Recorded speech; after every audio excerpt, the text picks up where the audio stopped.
With less than 3 months to go until the 2020 election, it's a scramble across the board in Montana political circles.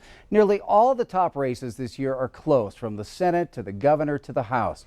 Tonight, Jay Cohn takes a renewed look at the battle for Montana's lone seat in the U.S. House of Representatives between Matt Rosendale and Kathleen Williams.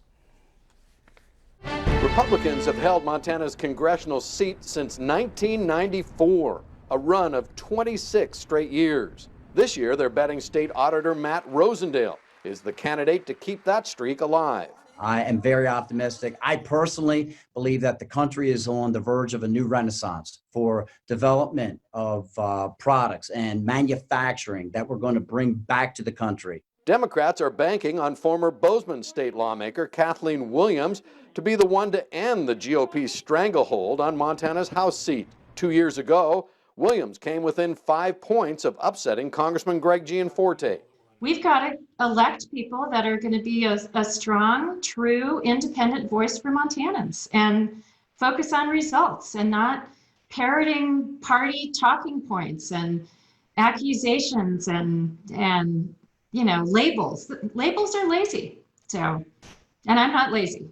The Rosendale camp is trying to link Williams with the liberal mob that he claims wants the government to take over the economy and your health care. These folks are pushing chaos and criminal activity and defunding of police and turning over the economy to the government, turning over your health care to the government. And folks that I talk to, that's not what they want to see. This is what Montanans and Americans can't stand.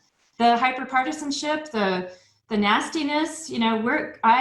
I love to let these accusations just roll off with a smile and grace, and calling them out for what they are. I mean, really, go to the web, go to my website, and try and at least be a little bit accurate. Rosendale touts his business experience, his plan to reignite the economy centered on a reasonable, predictable business climate.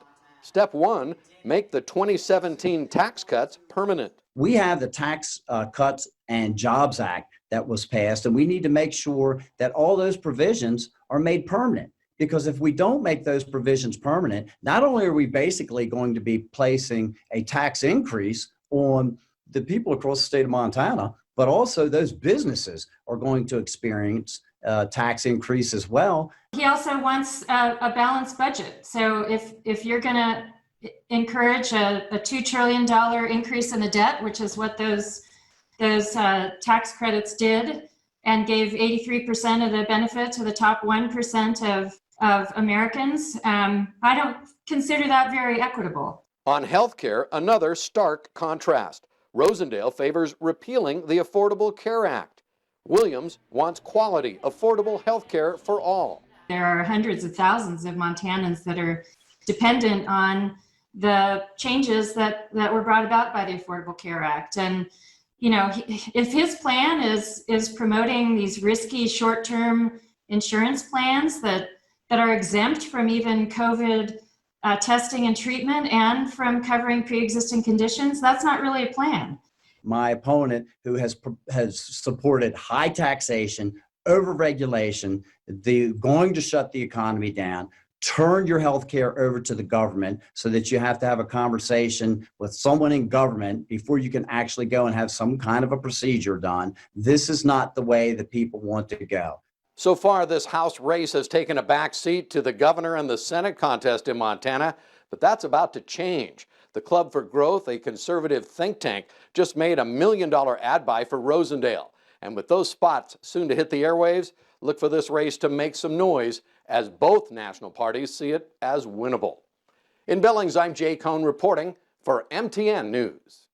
All right, thanks a lot, Jay. Rosendale and Williams will debate each other at least twice prior to Election Day. PBS is sponsoring a House debate September 23rd, while MTN's House debate is set for September 26th.